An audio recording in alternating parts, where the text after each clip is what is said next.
Les combats qui font rage aujourd'hui autour de Pokrovsk ne sont pas un simple affrontement local. Ils sont devenus le symbole le plus criant de la guerre par procuration menée par la Russie et les forces de l'OTAN à travers les lignes de front ukrainiennes épuisées. Ce combat revêt une importance tactique et géopolitique considérable, rappelant les sièges de Bakhmout, Avdiivka et Marianka, villes devenues synonymes d'usure et de résistance. Des informations en provenance du front confirment que les forces russes progressent de plusieurs directions, déployant des convois mécanisés, de l'artillerie lourde et des réseaux de reconnaissance par drone pour localiser les positions défensives ukrainiennes.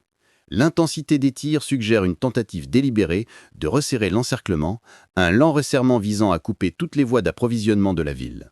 Du côté ukrainien, le président Zelensky a publiquement reconnu la gravité de la situation, décrivant Pokrovsk comme l'un des fronts les plus difficiles de l'Est. Le commandement ukrainien a entamé le redéploiement de brigades d'élite, des unités auparavant stationnées dans des secteurs plus calmes, afin de renforcer la défense et de gagner du temps. Certains rapports font même état d'insertion aéroportée et de largage par hélicoptère, signe que Kiev est prêt à engager ses moyens les plus mobiles pour maintenir le corridor ouvert. Pour comprendre l'ampleur de cette bataille, il faut saisir la position stratégique de Pokrovsk. Géographiquement, il ne s'agit pas d'une simple ville de Donetsk. C'est un axe logistique vital. Elle relie les positions de l'armée ukrainienne dans le Donbass aux dépôts de ravitaillement et aux plateformes de transit de Dnipro. Perdre Pokrovsk ne signifierait pas seulement perdre un point d'appui. Cela perturberait toute la chaîne d'approvisionnement orientale, coupant les routes d'acheminement des munitions, les voies d'évacuation et les lignes de communication. Stratégiquement, Pokrovsk se situe également sur l'axe d'approche de Kostiantynivka et de Slovianski U, la prochaine ligne de défense. Si la Russie consolide son contrôle ici, elle pourrait se tourner vers le nord, menaçant ainsi tout cet arc défensif et rapprochant Moscou du contrôle du cœur industriel du Donbass. Ce qui frappe à Pokrovsk, c'est la répétition des tactiques russes perfectionnées au fil des sièges précédents.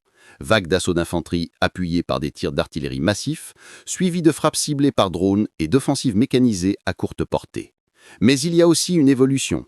La Russie intègre désormais la guerre électronique, les drones à imagerie thermique et les manœuvres de diversion, compliquant les contre-attaques ukrainiennes. Pour l'Ukraine, le défi est à la fois tactique et logistique. Ses forces sont dispersées et ses lignes de ravitaillement constamment ciblées par des bombes planantes et des drones sont de plus en plus fragiles. C'est pourquoi le renforcement de Pokrovsk est à la fois une nécessité défensive et un acte de résistance symbolique. À plus grande échelle, cette bataille illustre la phase actuelle de la guerre. La Russie cherche à épuiser les effectifs et les réserves de munitions de l'Ukraine, tandis que cette dernière tente de maintenir sa cohésion défensive sous une pression croissante. Le soutien occidental, vital pour l'effort de guerre de Kiev, est mis à l'épreuve à mesure que les lignes de front se durcissent et que les progrès deviennent graduels. Pokrovsk, en ce sens, est plus qu'un champ de bataille. C'est le reflet du tournant de la guerre, des contre-offensives mobiles à l'usure du terrain. Chaque bloc, chaque tranchée représente désormais la marge de manœuvre stratégique de plus en plus réduite de l'Ukraine. Si la Russie parvient à encercler Pokrovsk, elle remportera une victoire opérationnelle majeure, anéantissant de fait le saillant ukrainien dans l'ouest de Donetsk. Cela ouvrirait une voie directe vers Kostiantynivka et menacerait potentiellement les voies d'approvisionnement de Slovianski U et de Kramatorsk, bastion clé du commandement ukrainien dans l'ouest. Mais même si Pokrovski U tient bon, l'Ukraine aura payé un lourd tribut en hommes et en munitions, ce qui risque d'affaiblir sa capacité de riposte ailleurs. Quel que soit le résultat, l'équilibre des forces change tactiquement pour la Russie, psychologiquement pour les deux camps. Et de-delà de la ligne de front, la question demeure. Combien de temps chaque camp peut-il soutenir une guerre d'épuisement où chaque victoire ressemble moins à une conquête qu'à une lutte pour la survie ?